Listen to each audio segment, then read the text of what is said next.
Imela v skladišči, ki so bila v objektih Jugoslovanske armade, približno 40%. Tudi večji del težkega orožja je bil pač tam veliko streljiva, še posebej težkega, zaradi razlogov takšnega in drugačnega varovanja. Tako da tisto, kar je bilo Slovenski teritorialni obrambi odvzeta, je več 10 000 kosov orožja iz 203 skladišč. Slovenska teritorialna obramba je imela v razložitvi točno 203 skladišča po celotnem ozemlju Slovenije, to je bilo večinoma izpraznjeno. Če smo pred razložitvijo razpolagali z več kot 100 000 kosi orožja, smo potem je zaradi upora proti tej razložitvi v 14 občinah, ki v celoti ali pa deloma niso dali orožja, ostalo okoli 12 000 kosov orožja, približno 2000 kosov je bilo izvzetega. Do 25. junija 1991 smo z velikimi težavami kupili dodatnih 7000 pušk, do 2000 lahkih ročnih protioklepnih minometrov ter manjše število modernih vaških radijskih postaj. Ker tudi to vrstna oprema je bila v veliki meri zadržana v skladiščih Jugoslovanske armade. Torej, vojno junija 1991 je Slovenija pričakala približno s petino, z dobrimi 20% ognjene moči, v primerjavi s tem, k čemer je razpolagala pred razložitvijo. Se je veliko vprašanje, ali bi Beograd tvegal kakršenkoli vojaški napad na Slovenijo, če ta maja leta 1920 ne bila razložena. Verjetno bi zvezna vlada, ki je formalno proti temu, da ni imela ustavne podlage, sprejela odlok o tem, da gre Jugoslovanska vojska na slovenske mejne prehode in glavno mesto in tako naprej. Zelo premislila, če bi si predstavljala, oziroma če bi vedela, da lahko proti Slovenije postavi, oziroma pokliče 100 000 oboroženih mošičev. Jaz mislim, da bi bil cel razplet teh dogodkov in zaostritev in tako naprej drugačen, pač za Slovenijo bi se stvari odvile bistveno bolj udobno. Verjetno bi ta druga faza, oziroma ta načrt B, ki ga je imel Milošević, načrt A je bil pokoriti celotno Jugoslavijo, načrt B je bil delati veliko Srbijo, načrt B je začel uveljavljati po porazu v Sloveniji. Če bi Slovenija ostala oborožena, potem verjetno načrt A kakšno ne bo.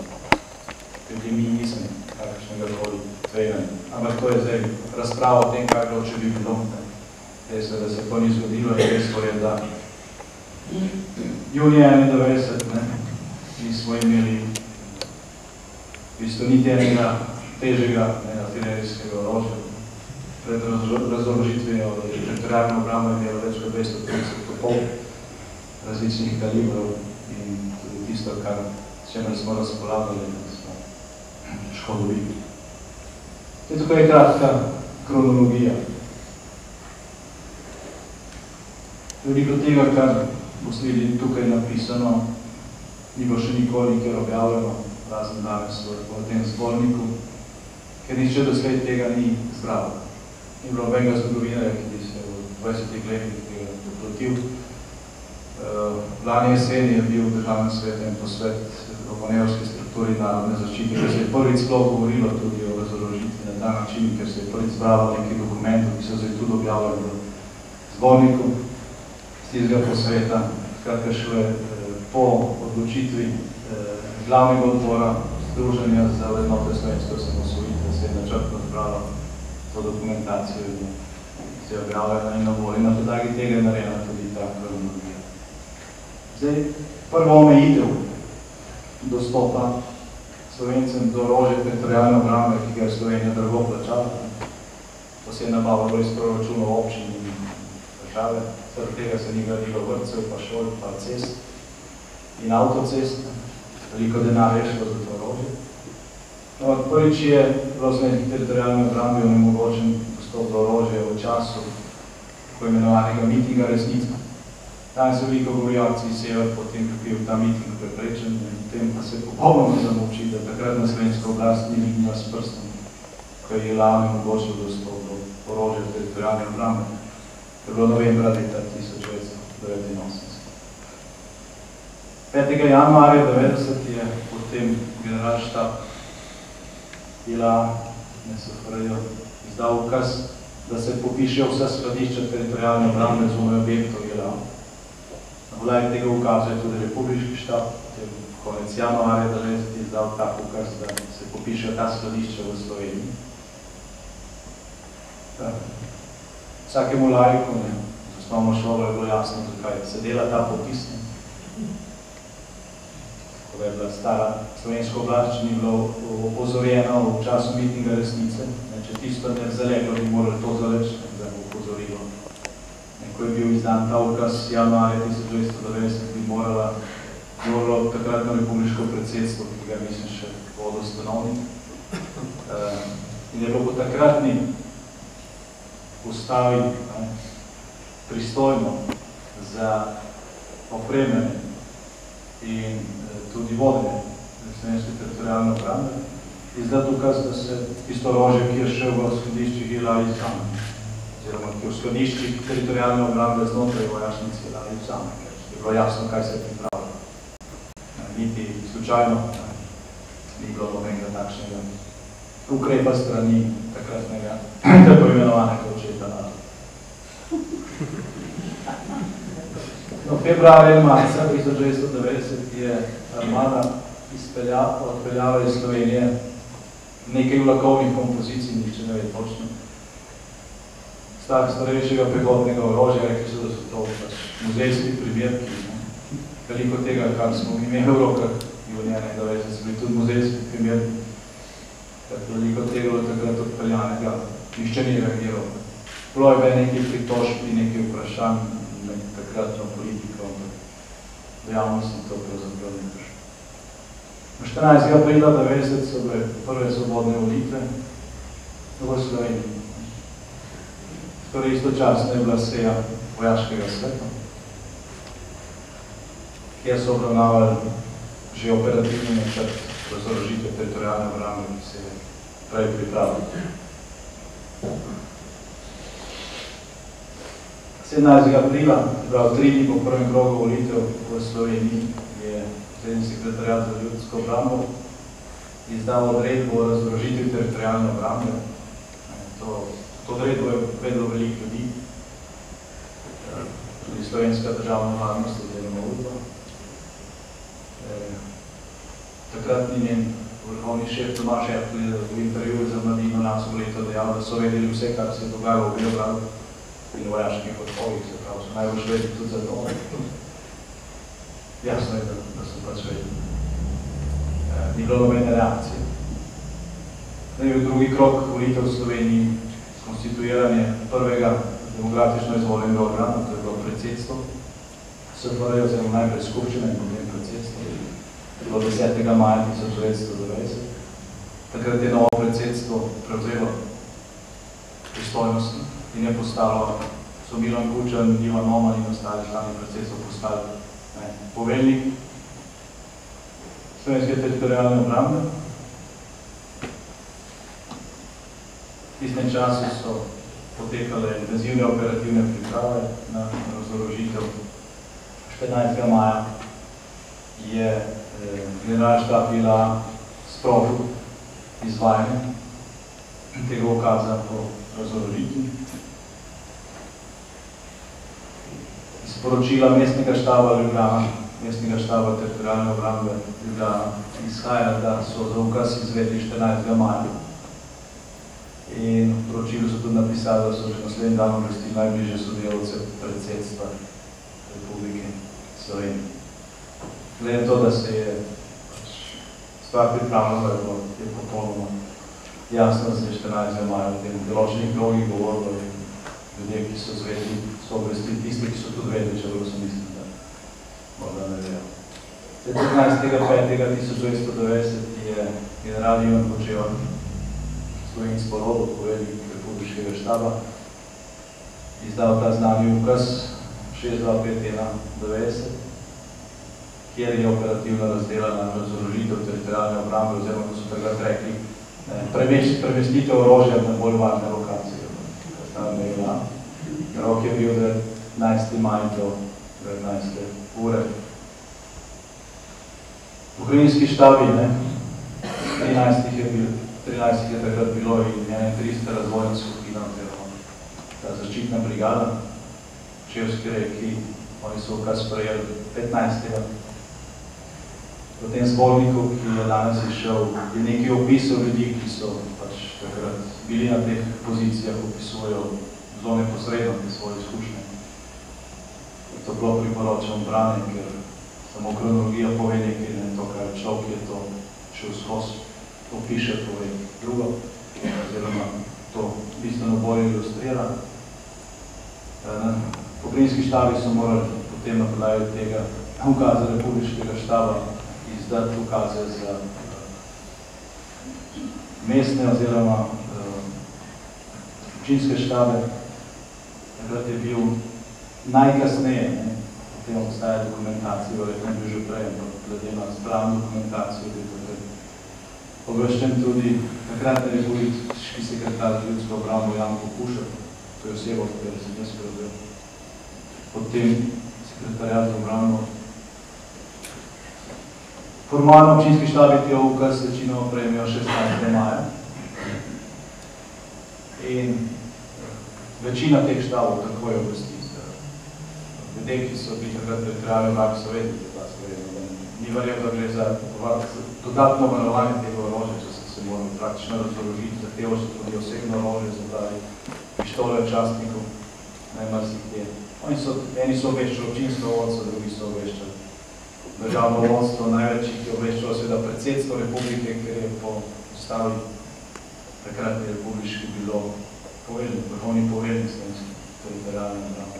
Tukaj je nekaj datumov, kdaj so samične občine koga obveščale. Zanimivo je poročilo občinskega štaba Jesenice, kjer pravijo, da so obvestili predsednika izvršnega sveta, ta je obvestil Stane Padolanca, ki je bil takrat pensionist, ravno njega so obvestili. Ta pa je takoj govoril z tovarišem Milanom Kučevom.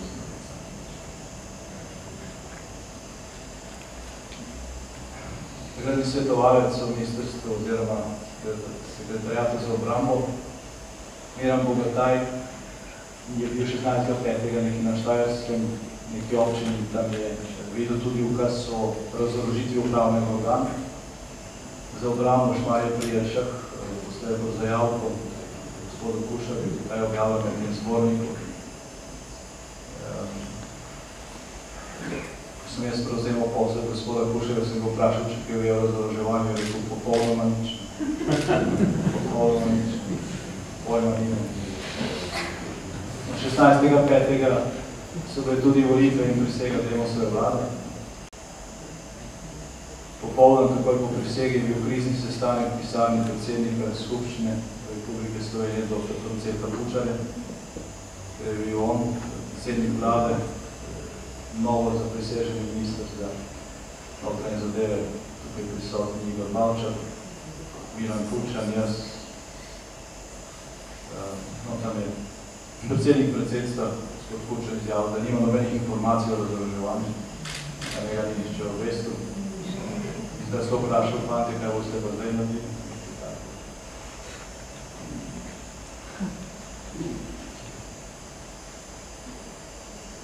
Sevnica poroča, kdaj so natančno obvestili predsedstvo, kdaj so klicali za navodilo Krško. Naslednji dan, 17.5. je Demosova vlada formalno prevzela dolžnosti. Takrat ni. To je bil malo izvršni svet, prejšnji izvršni svet, pod vodstvom gospoda Šiminoja, je zavrnil primopredajo, če bova pri tej primopredaji tudi Bavčar in jaz. Tako da ni prišlo do primopredaje, tako da bi se vsegla stara in nova vlada, ampak par ljudi.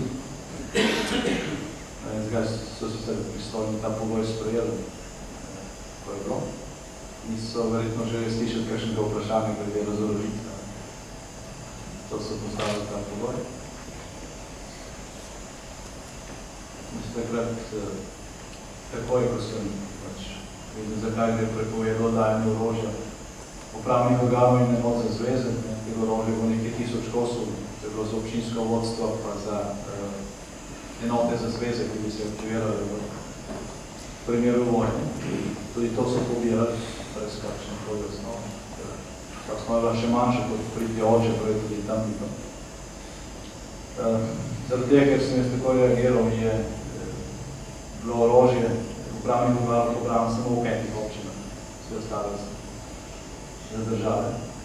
Takrat se je začel tudi javni pritisk na predsedstvo Slovenije, tisti, ki ste takrat spremljali dogajanje, veste, da so takrat televizija poročala o tem pismobrancev, so bile v nekaterih medijih občinske skupščine, ki so se na novo konstituirali, ki so bile takrat tudi lokalne volitve, ki so bile nove občinske oblasti, so ugotovile, da kljub temu, da je občina plačala orožje,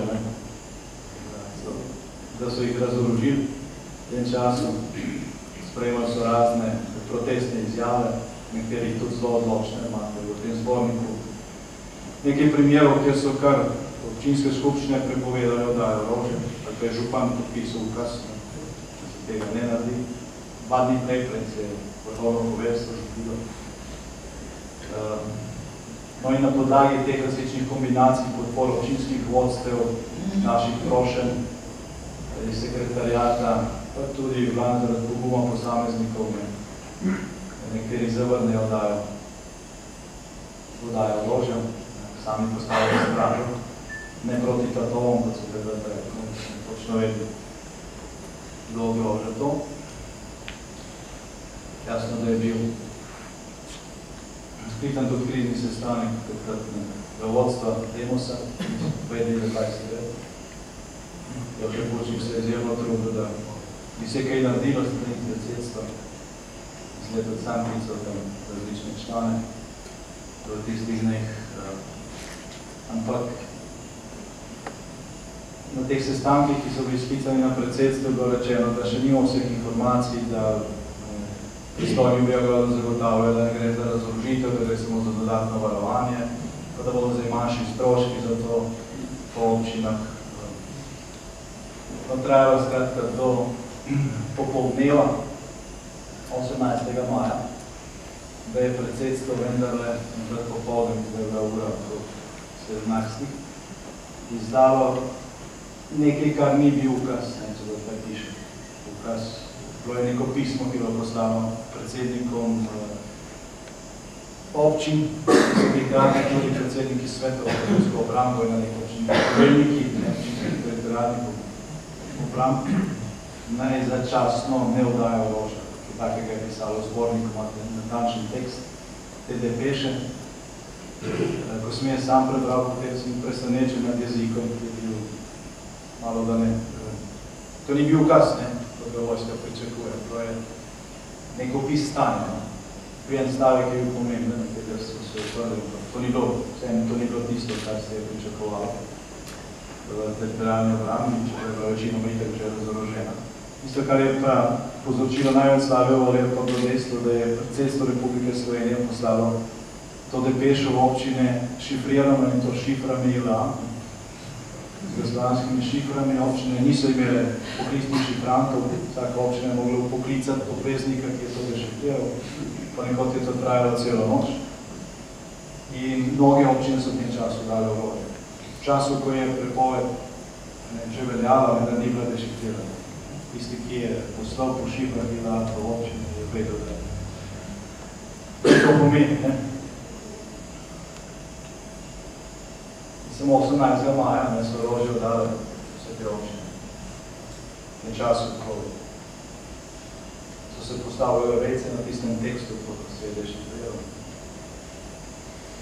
In tudi pokrajinski stav za teritorijalno obrambo Ljubljane, ki je imel najmodernejše orožje v takratni teritorijalni. Tudi Slovenska Bistrica, da je bila dodala orožje, čeprav za nekateri tamkajšnji veterani, tako imenovani veterani, obtožujem tiste, ki so bolj nadomeščali svoj pogum.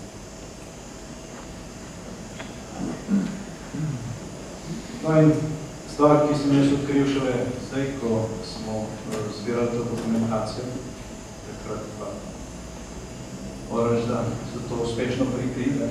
Pokrajinski štab je v Zasavju in občinski štab je v Domžali. To orožje oddala celo naslednji dan po izdaji prepovedi, 13. predsedstva, 19. Tem zborniku je nek dokument, iz katerega izhaja, to so pač rekli dobro. Ta prepoved je prišla, pa bomo to vseeno oddali. So pač oddali.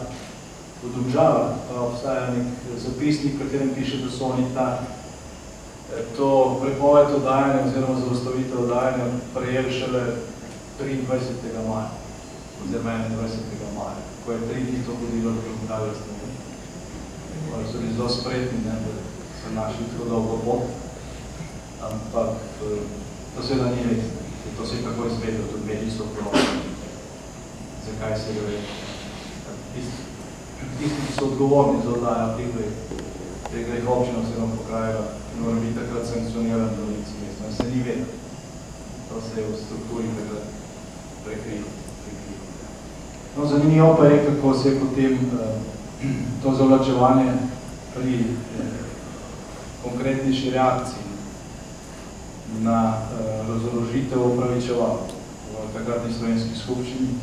Tisti, ki se bi takrat videli, tukaj nekaj takratnih delegatov oziroma poslancev in ostalih dejavnih v tistih poviharnih časih.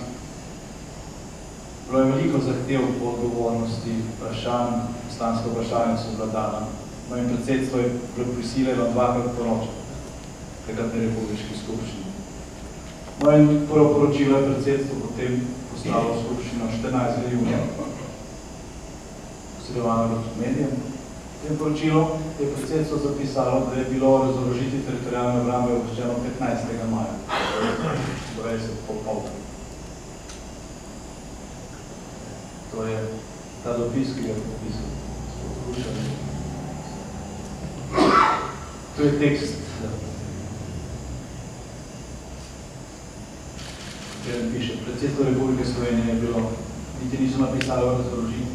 Po izvajanju posebnih ukrepov za varovanje orožja teritorijalne obrambe, to je bila biografska dikcija, obveščeno 15. maja.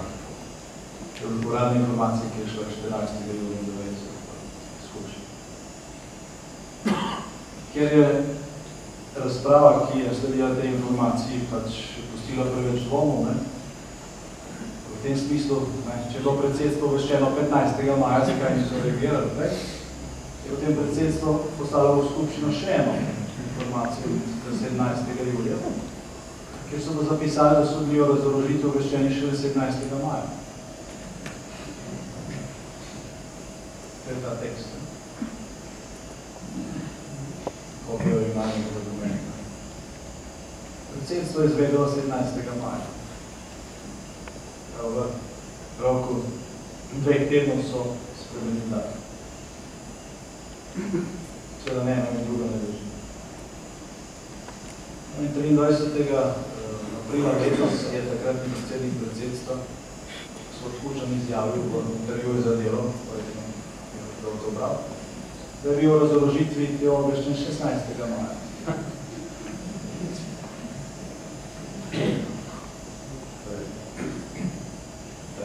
Tri različne izjave, dve v uradnih, požigosvenih sprejeli, informacijah uradnega organa. Dobena ne drži. Res je, da predsedstvo kot celota najbrž ni bilo obveščeno do 16. maja, ko so se začeli ti klici iz občine. Jaz verjamem, da Ivan Oman za to ni vedel. Gospod Hrušan in ostali so bili prej obveščeni, to pa ne samo, da jaz ne verjamem, to je zdaj dokazano z temi dokumenti, ki so objavljeni, da to ni res. Vedeli so, vendar so se, da ne vedeli. V pretežni meri je pri tistih, ki so imeli v rokah konkretne odločitve o tem, kaj bo z orožjem slovenske teritorijalne obrambe. V času razloževanja ideologija premaga nacionalno zavest. In 14-15 občinah je bilo drugače. To ni niti tretjina od takratnih 64 občin. Februarja 1991 je bil potem narejen natančen pregled razorožitve po občinah in pokrajinah. Zdaj, da to potrdi od občine do občine. Tukaj nekaj primerov. Slovenj Gradec, kaj so obvestili predsedstvo. Sevnica, Maribor, Ljubljana, nekaj štapijo, ali so vedeli, že zelo zgodaj, kjer je.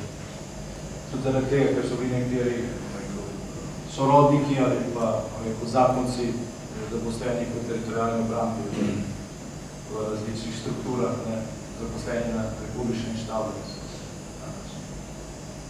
informirali, kaj se pripravlja. Da so podpisniki poročila. To poročilo Jesenice z gospodom Dolancem Gravni Zogi. Krško, Slovenske konice, Najboljščina. Ko je Tomi Krkovič, ki je bil tega sekretar za ljudsko obrambo Kočevja, prišel z Ljubljane domov in je videl, da odvažajo orožje teritorijalne obrambe, je vprašal komandanta občinskega štaba, gospoda Čopa, kaj počnejo, in on mu je odgovoril, a ni bolje, da gre orožje tja, tako da ga dobi Janšo roko. To je bila približno partijska linija. V tem zborniku je objavljeno tudi pričevanje Toneta Krkoviča o celotnem tem dogajanju v majskih dneh. On piše knjigo, še nekoliko dolgo časa, kot je iste knjige, prispeval prvo poglavje, ki govori o tem, izjemno zanimivo obranje. Tukaj pa je faksimile njegove izjave, ki je o tem napisal takoj po teh dogodkih. Je tudi objavljeno v zborniku. To ni napisal zdaj, to je bilo napisano manj. Da vezi to tukaj rečem. Je ta citat. Ideologija je Kočevju pa še marsikje takrat, predvsem pa. Tam na Gregorčičevi zmagala nad kot je rečeno prej, odgovor novih slovenskih oblasti na to razorožitev je bil hitro formiranje neke strukture za umestni čas, to je manevske strukture narodne zaščite. Danes obhajamo 21. oziroma 21. obletnico. Tukaj je dokument, ki je nastal v tistih časih, vročih, o tem, da bi prišla v poštev uporaba manevrske strukture, je direktiva načelnika Krkoviča za uporabo vse manevrske strukture. To je tista prva schema, o organiziranosti, ki je ni svod, nosil se v žepu, zato je pač takšen stanju, relikt, zdaj časa obstaja že prepisi, to je tisti organogram, ki ga je Krkovič naredil na začetku. Torej, za zaključek na to temo, osamosvojitev Slovenije je zagotovo največji zgodovinsko usodni dosežek slovenskega naroda. Zato, da je bil ta projekt ne izveden, ampak da je bil uresničen, da ni ostal samo črka na papirju, deklaracija ali slavnostna razglasitev, je v veliki meri zaslužen ta projekt manevrske strukture narodne zaščite, s katerim se je nadomestila moč, ki je Slovenija izgubilo v razorožitvi slovenske teritorijalne obrambe. Zaradi razorožitve Slovenije ni nikoga klicano na odgovornost. Je bilo očitna izdanje. Kako stvari obračate? kasneje bilo nekaj teh dogodkov. Nikoli se to pač z vidika tega, da je na koncu vse uspelo in da smo rekli pozabimo, kaj se je dogajalo. Nikoli nihče nikoga klical na odgovornost. To so rekel prej, niso novinarje, ki bi se s to temo ukvarjali. To ne navan, sicer kaj šele kakšnega pravosodnega organa. Pa 20 let nazaj nihče ni pričakoval, da bo čez 20 ali 21 let prevrženost tako velika, da bo izdaja praktično nagrajena.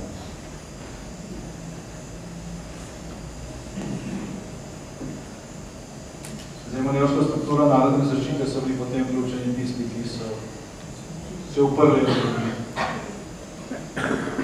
So izbrali Slovenijo, ne Demos, ampak Slovenijo pred Beogradom, ker ni nobene politične ločnice, samo patriotske. In veliko teh ljudi je danes pozabili. Bilo 20 let pozabili. Zdaj, nekateri ljudi, ki so pa razorožili te one, to zelo napredovati. Danes imate v Zvezi veteranov vojne za Slovenijo vrste ljudi, ki so tudi najbolj glasni. Ko recimo povezujejo 70-letnico osvobodilne fronte pa 20-letnico osamosvojitve, ki so bili takrat ključni in odgovorni za razorožitev slovenskih teritorialnih držav. Prej omenjeni komandant občinskega štaba v Kočevju, ki je rekel Bož, da gre orožje v vojašnico, kot je dobil Janša, je predsednik pokrajinskega odbora za veteran. Tomaš Erdl, ki je vedel za razorožitev, ki od njej svojemu nasledniku ni povedal ničesar, ne oprijel predaje, na katero sploh prišel. On je dobil visoko državno odlikovanje, Kobajagi za zasluge za osamosvojitev. Čeprav je tik pred volitvami pozival beograjske represivne strukture, da ukrepajo v Sloveniji. In tudi to dokumentirano. Sodnik, ki je se veselil, da si na Slovenijo, predsednik Vrhovnega sodišča. Oseba, ki je javno izjavila lani, da je bila manevrovska struktura narodne zaščite velika prevara, ker je slovensko osamosvojitev, Slovence samo razklala, prej Jugoslavije smo bili pa enotni. Je danes predsednik Zveze veteranov vojne za Slovenijo. Gospod Pajer. Prvi so vsodni. In v 10. obletnici teh dogodkov je pokojnik dr. Jože Pučnik, ki je govoril o teh stvareh, nekem zborovanju v takratnem Kinu Šiška, ki se prvič rekel Bogu, in razorožitev Slovenijo poimenoval za veleizdanje. In to je nesporno dejstvo. To je nesporno dejstvo. Marsikaj od tega, kar je Slovenija plačala, čeprav je bila ta cena v primerjavi s tem, kar so plačali nekaj drugi deli bivše države za osamosvojitev, ampak tudi ta cena je lahko bistveno manjša, če razorožitve ne. In zaradi tega mislim, da je prav, da kakšno besedo rečemo tudi o tem. Hvala.